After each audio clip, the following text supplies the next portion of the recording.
Voilà, en tout cas, merci les sous-soldés Tokutani Mbote la bino de partout.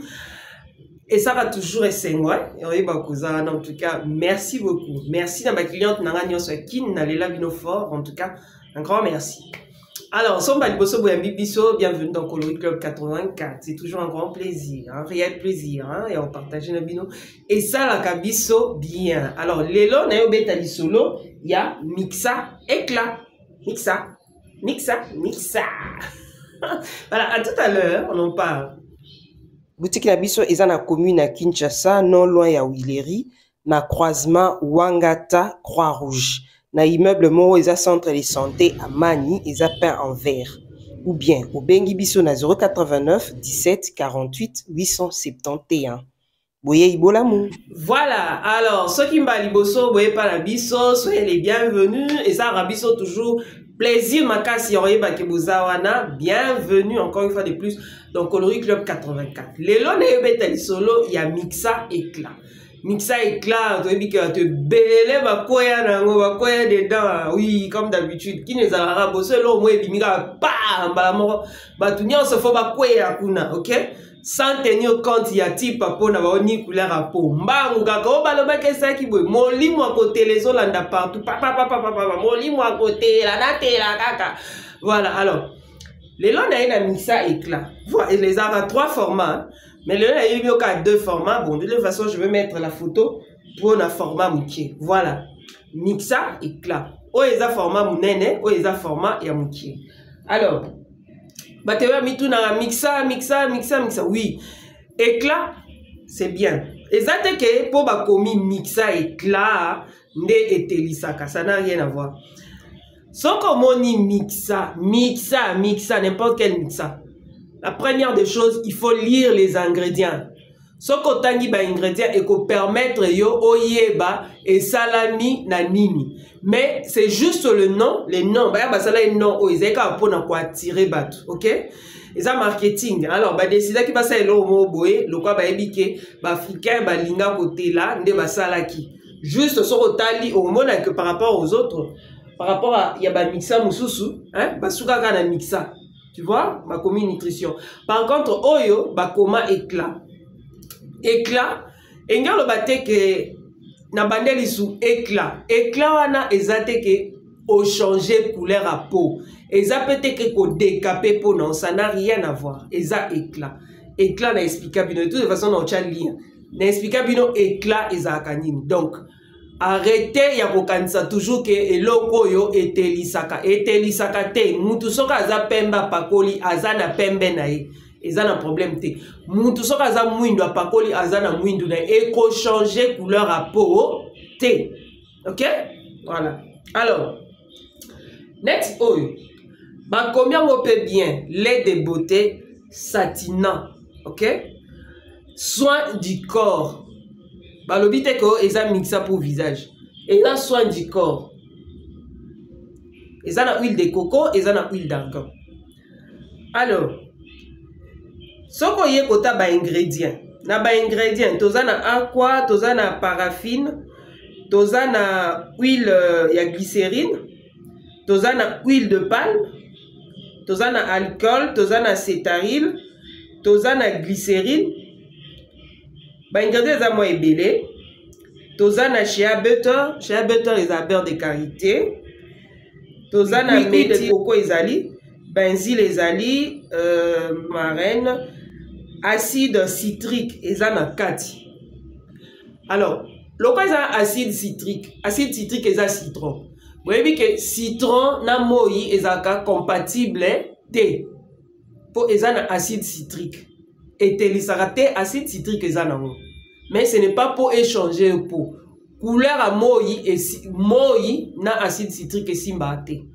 Au mona soko pakoli yango na beza citron. Soko pakoli ba tumusu ba yebiso ke na indi sa kinga makasi. C'est normal parce que tu appliquais ça pendant la journée et que ingrédient moko ezala kati et simba kateza ka compatible te na moi. Ya ngwana moni ezui e ko yindi so susu koleka. Voilà. Ezaka bien pourquoi parce que hydrataka po et nourrissaka popé. C'est très important. Mais Nangina loba na bandesu pourquoi na expliquer non pourquoi et indi sakio. OK? Soko za mafuta ou eux-mêmes ils ont précisé que tu peux aussi appliquer sur les visages. Ça c'est pas un problème. Sur le corps c'est mieux. Soko za na net soko pa kolongo na nzoto.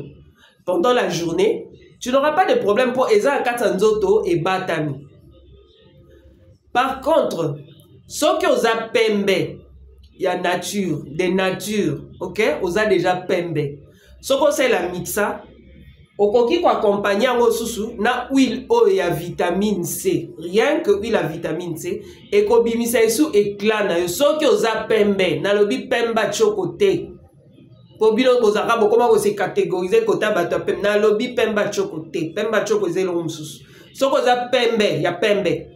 Okoko ozwango na oyo ekopesa o éclat parce que oko intégrer na kati ou bien oko ozwaka ndela l'exemple il y a plusieurs méthodes en pakola. Donc osopi crème na yo ozui ou bien lotion na ozui huile na obakisi. So za pembe il y a pas de problème oko ça la boue et pesa vraiment éclat et ko ça pour so bien pour so lisse.